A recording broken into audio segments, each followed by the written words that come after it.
Bien, vamos a continuar. Escucharemos ahora la intervención de la doctora Gloria Benítez King, que es del Instituto Nacional de Psiquiatría,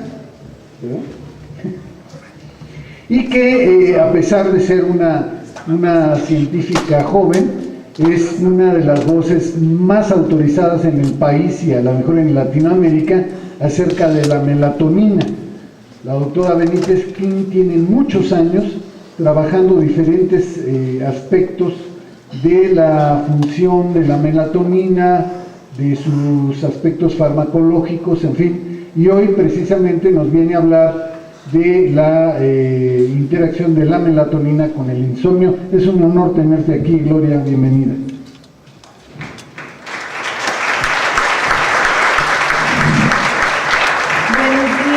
Antes que nada quiero agradecer al doctor Prospero su amable invitación para estar con ustedes y también al doctor Velázquez. Bueno, yo les voy a platicar en realidad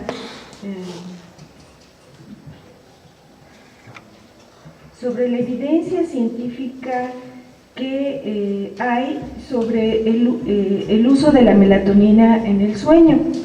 Y en realidad esta hormona que ahora se sabe que actúa como vitamina, como un factor tisular y como un autacoide y un paracoide, fue aislada por Lerner en 1958.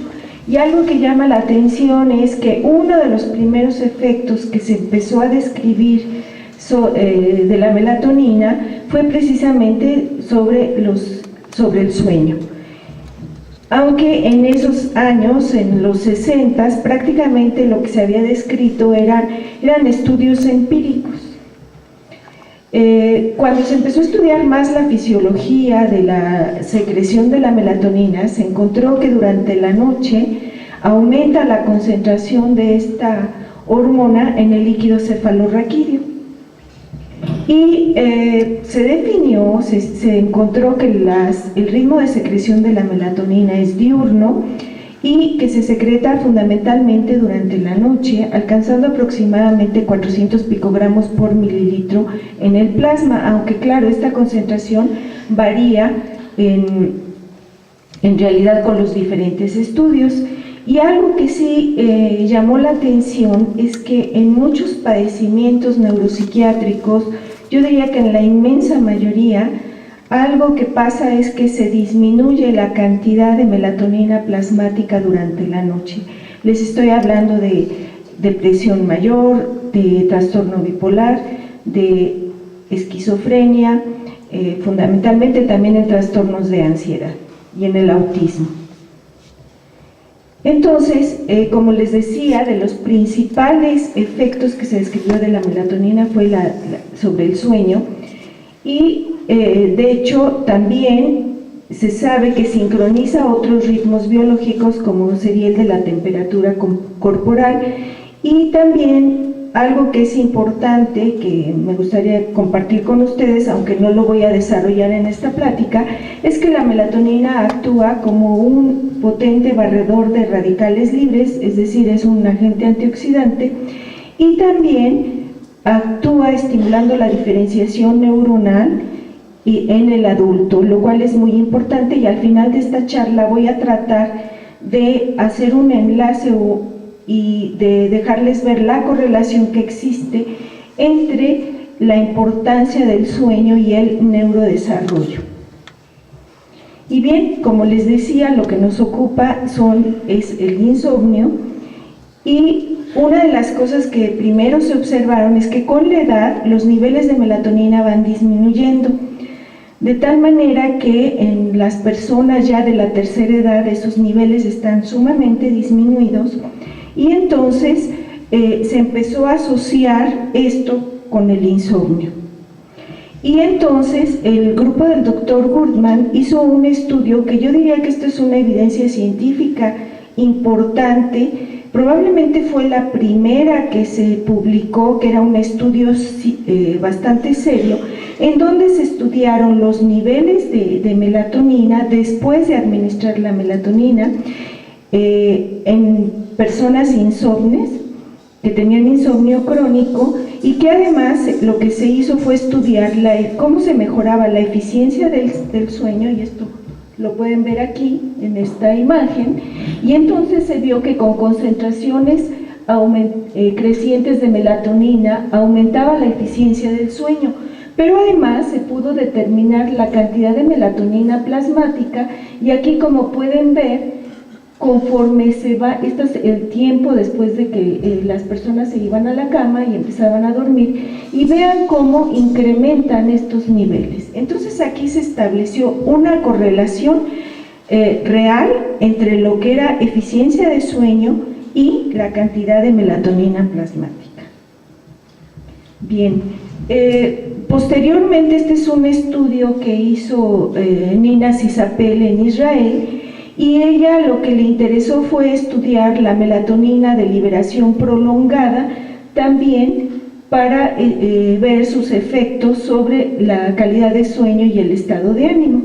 Y entonces aquí pueden ver que incrementa realmente la calidad de sueño con esta melatonina de liberación prolongada. Estos círculos vacíos indican el parámetro, pero después de que se había retirado la melatonina en este tiempo del tratamiento. Déjenme comentarles que Nina Sisapel patentó esta melatonina de liberación prolongada en el 2011. En realidad ahí lo que se puede, como melatonina es un compuesto natural, solamente se puede patentar la formulación farmacéutica o el uso. Y bueno, es una melatonina que en realidad, de la experiencia que hemos tenido, un poquito revisando la literatura o en un estudio que hicimos con Manuel Cruz en el Instituto Nacional de Psiquiatría, se ha encontrado que esta melatonina de liberación prolongada pudiera ser eficaz más en pacientes con Alzheimer que tienen alterada el ciclo, el ritmo de sueño-vigilia.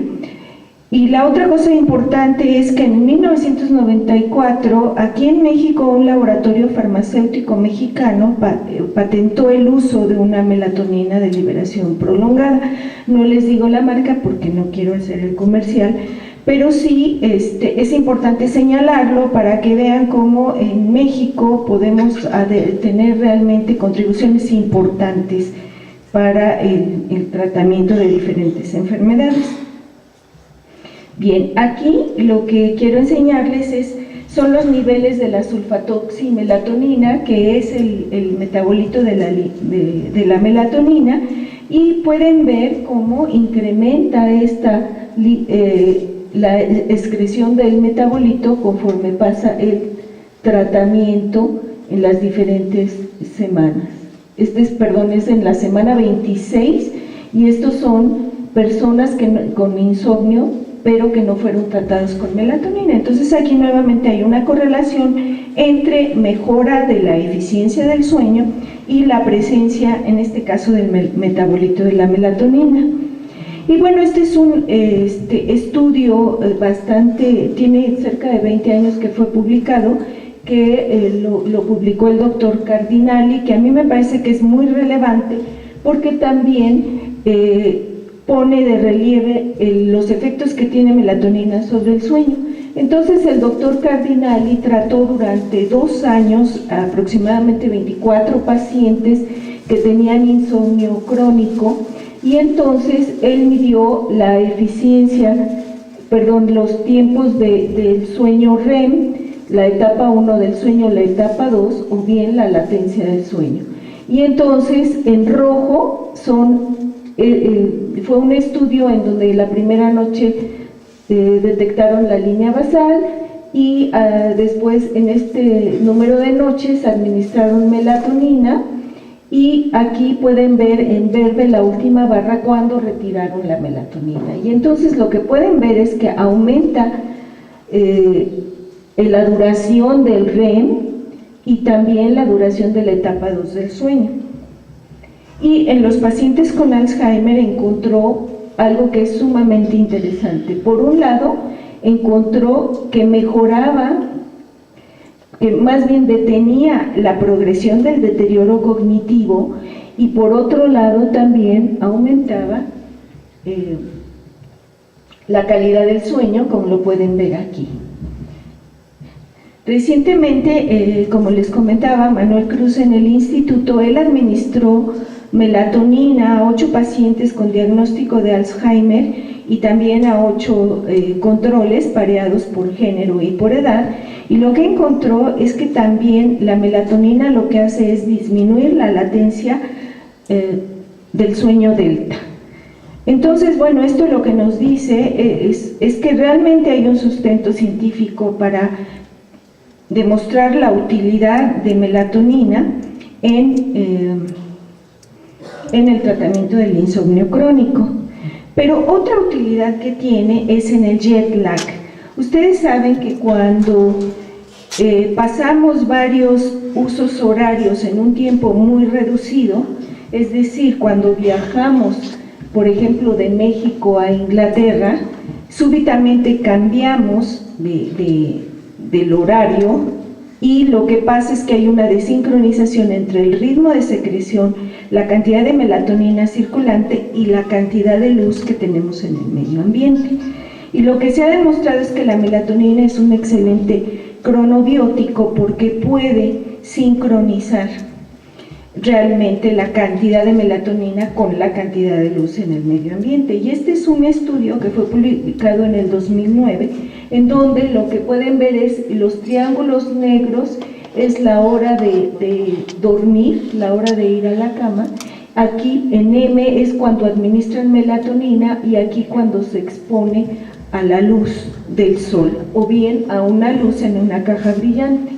Entonces, aquí para una persona que va a viajar de San Francisco a Pekín, lo que vieron estos investigadores es que si la persona se exponía a una caja de luz o se exponía a la luz, se podía ir corriendo en realidad la hora en que esta persona se iba a dormir.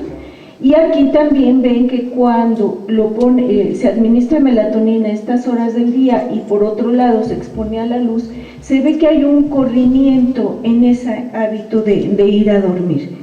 De tal manera que ahora otra utilidad que tiene la melatonina es precisamente en sincronizar justo cuando uno viaja para evitar esa fatiga crónica. A veces puede haber algo de trastornos gastrointestinales, dolor de cabeza, mareo, etc.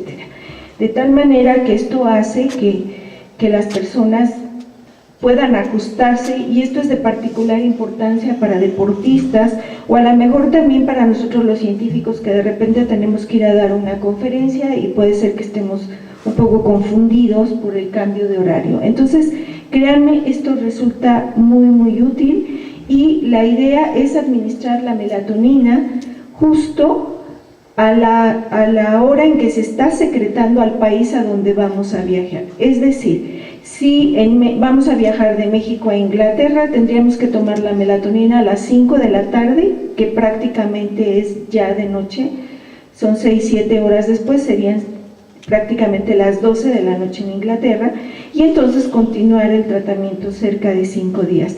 Esto que les estoy diciendo no es trivial, no es nada más para quitar el malestar de momento, ya que se ha demostrado que las personas que están continuamente cambiando de horario, como los pilotos o la tripulación de un avión, o también los trabajadores nocturnos, tienen una mayor propensión a tener cáncer de mama en las mujeres y de próstata en los varones, de tal manera que es muy importante el tener esto en cuenta.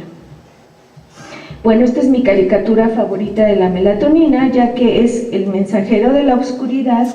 Como les decía, es un potente barredor de radicales libres. Vean aquí a la brujita, está barriendo, está señalizando que es de noche, ella viaja en la noche.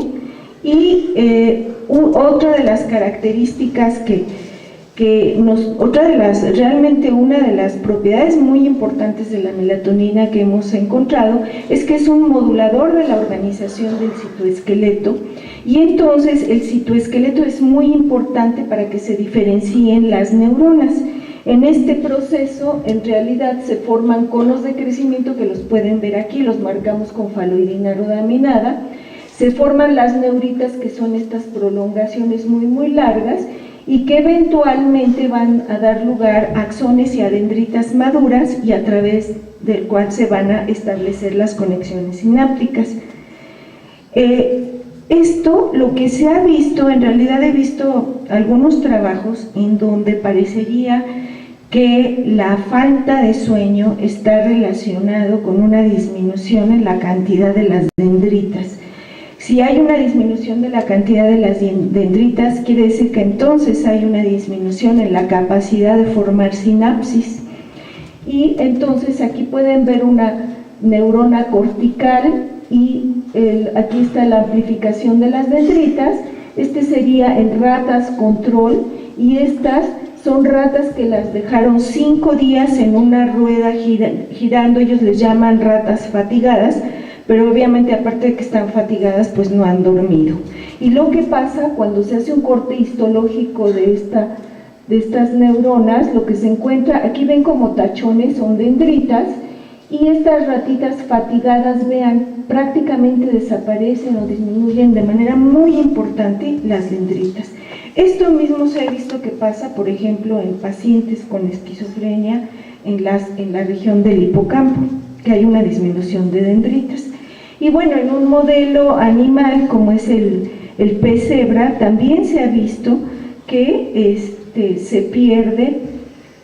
Es un animalito en donde se pueden medir la conducta de sueño, y entonces también se ha visto que está determinado por tiene un ritmo de sueño, y también lo que se ha visto es que justo en diferentes etapas del sueño se puede regular la plasticidad sináptica. Y entonces lo que nosotros nos hemos interesado mucho en el laboratorio es en estudiar cuál es el efecto que tiene la melatonina sobre formación de axones y sobre precisamente la sinapsis. Y aquí lo que pueden ver es cómo, incrementa formación de los axones. Esta es una dosis respuesta, y aquí pueden ver estas ramificaciones que son axones. También aumenta la formación de dendritas en cultivos organotípicos del hipocampo, lo cual es muy importante porque en esa estructura se procesa la cognición, y también la formación de sinapsis. Vean, aquí se ve una curva dosis-respuesta en donde con concentraciones crecientes de melatonina aumenta la formación de la sinapsis, y aquí con las flechitas se pueden ver los marcadores de la sinapsis, que no voy a entrar en detalles en este momento. En conclusión, tenemos evidencia científica que sustenta el uso de la melatonina en el tratamiento del insomnio crónico, en el tratamiento del jet lag, y recientemente creo que cada vez es más la evidencia que indica que la falta de sueño puede llevar a una inhibición en la diferenciación neuronal, y eso lleva también a trastornos en la cognición. Y lo que estamos viendo es que melatonina puede restablecer o puede inducir esa formación de sinapsis. Muchas gracias.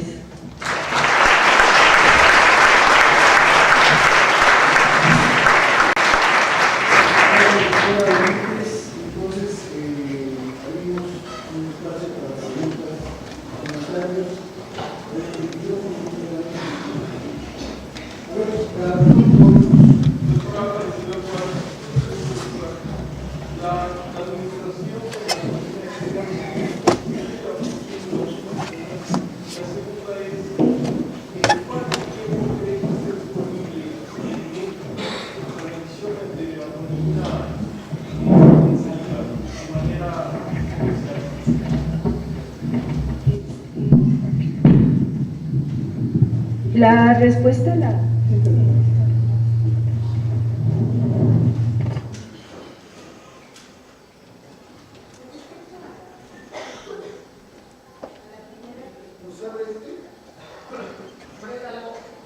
La administración de melatonina exógena no suprime la endógena, en realidad se van a sumar y justo por esta característica es posible adelantar la fase o retrasar la fase de sueño con administración de melatonina exógena. Esa es una. Y la segunda fue, ¿cuándo va a estar disponible? La prueba. Eso es difícil. Yo creo que es algo sumamente importante el contar con una prueba de determinación de melatonina, porque entonces se podría prescribir con conocimiento de causa y no de manera empírica. Desafortunadamente, pues aunque hemos platicado con algunos laboratorios, todavía no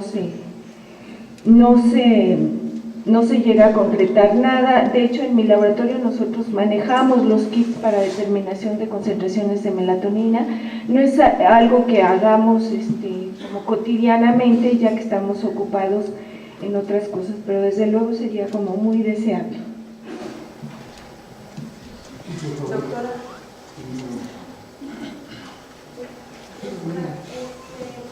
En el caso de los adolescentes, es una población que tiende más a retrasar su horario de sueño. ¿Qué tan recomendable es las pruebas de? Ahí sí yo tendría como algunas reservas, sobre todo los prepúberes, porque lo que se ha descrito es que melatonina puede retrasar la llegada de la pubertad. Estas observaciones se han hecho en países en donde por condiciones ambientales hay una gran cantidad de melatonina, como sería en Alaska, en la Antártida, en donde muchas veces el pico de secreción es muy amplio. Entonces lo que se ha visto es que hay un retraso en la pubertad. No he visto más reportes al respecto, pero pues yo sí me iría con cuidado con esto. Por favor.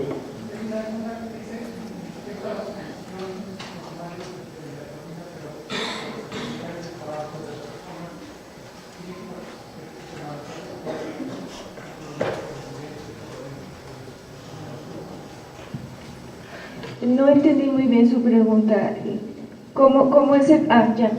El perfil de secreción en realidad, lo que pasa es que como están expuestos a la luz toda la noche, se inhibe la secreción de melatonina y entonces empiezan a tener problemas de sueño. El otro efecto colateral, si recuerdan, les dije que eran propensos a tener cáncer, y esto es porque como se inhibe la secreción de melatonina, y la melatonina es el antioxidante endógeno, nuestra protección contra la oxidación más potente, se queda sin esa defensa.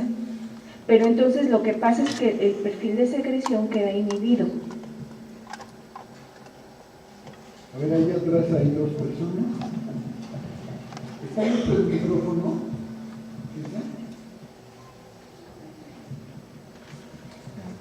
Bueno, respecto a la actividad antioxidante, por lo menos más de un metabolito de la melatonina es también un potente antioxidante. ¿Se han probado actividad biológica respecto a la inducción del sueño de algún metabolito? ¿Y cuál sería otra estructura importante aparte de la de melatonina?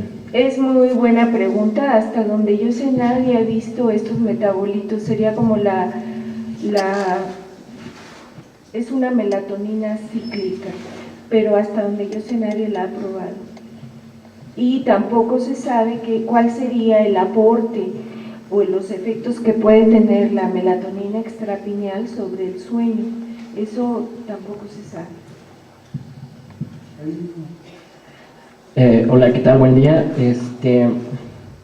Mi pregunta es sobre al principio que dijo que en la depresión se veía una disminución de melatonina. Esto puede estar directamente relacionado, o al menos tendría un gran peso, el hecho de que el metabolito de la serotonina es la melatonina.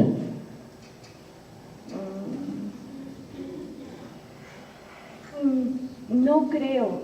Yo creo que puede ser que el sistema noradrenérgico esté inhibido, pero para poder afirmar lo que tú dices habría que ver si la cantidad de serotonina que llega a la glándula pineal es menor y que por esa razón haya menos melatonina. Aparentemente no es esa la causa, ya que se ha tratado como de incrementar los niveles de melatonina con la dieta y no hay como muy buenos resultados.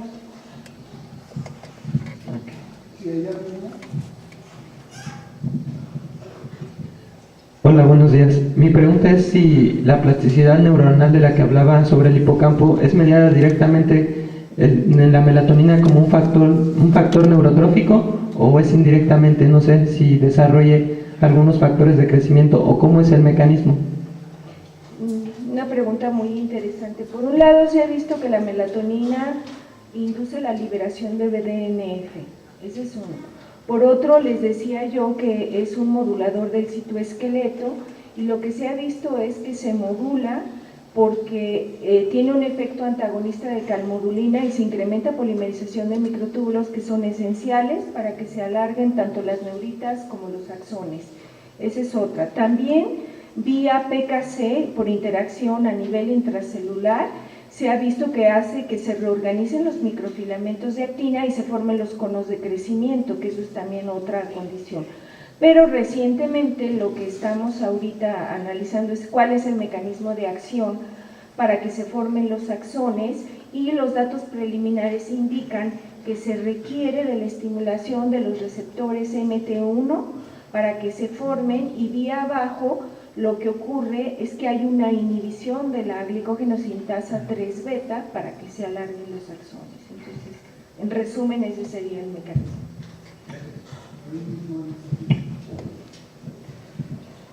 Hola, buenos días, doctora. Bueno, comentaba algo en base a lo de los factores neurotróficos también. En otro tipo de situaciones también se ha investigado, entonces se refiere que disminuiría también la concentración de calcio a nivel intracelular para efecto de disminución del factor de estrés oxidativo, así como lo comentaba mi compañero en base a la producción aumentada a lo mejor de neurotrofinas. En realidad no cambia la concentración de calcio intracelular, cuando menos en nuestro modelo. Lo que pasa es que el receptor del calcio, que es la calmodulina, se ve inhibido. Entonces esto hay que tomar en cuenta que tiene que ver mucho con la ventana temporal con la que uno está estudiando el efecto. Entonces parecería ser que en etapas muy tempranas del neurodesarrollo puede haber ese bloqueo de la señal de calcio porque la calmodulina se antagoniza. Por favor. Hola, buenos días, doctora.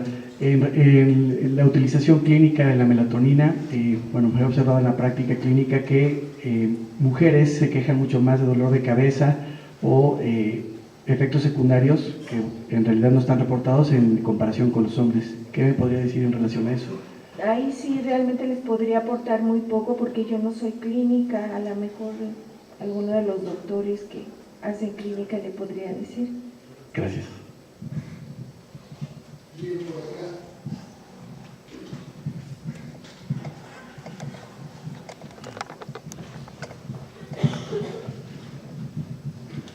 Ya que gran parte del insomnio está unido a otras morbilidades, por ejemplo ansiedad, depresión, muchos psiquiatras o en general médicos manejan las benzodiazepinas porque finalmente es lo que más controla al paciente, ¿no? Pero en vista de estos efectos benéficos de la melatonina, ¿habría una postura válida de usar también la melatonina aunque no ayude tal vez lo suficiente para el insomnio? Yo creo que ya tenemos suficiente evidencia científica como para tomar la postura de usar melatonina y de hecho melatonina tiene un efecto ligeramente ansiolítico y Nina Sisapel en Israel, ella publicó un artículo en donde lo que vio es que se podía reducir la cantidad de benzodiazepinas y retirarla apoyándose con el uso de melatonina, con un menor sufrimiento del paciente. Entonces yo creo que sí ya contamos con una evidencia fuerte como para decir si es útil. Muy bien, le agradecemos mucho a la doctora Benítez Quín su presentación aquí.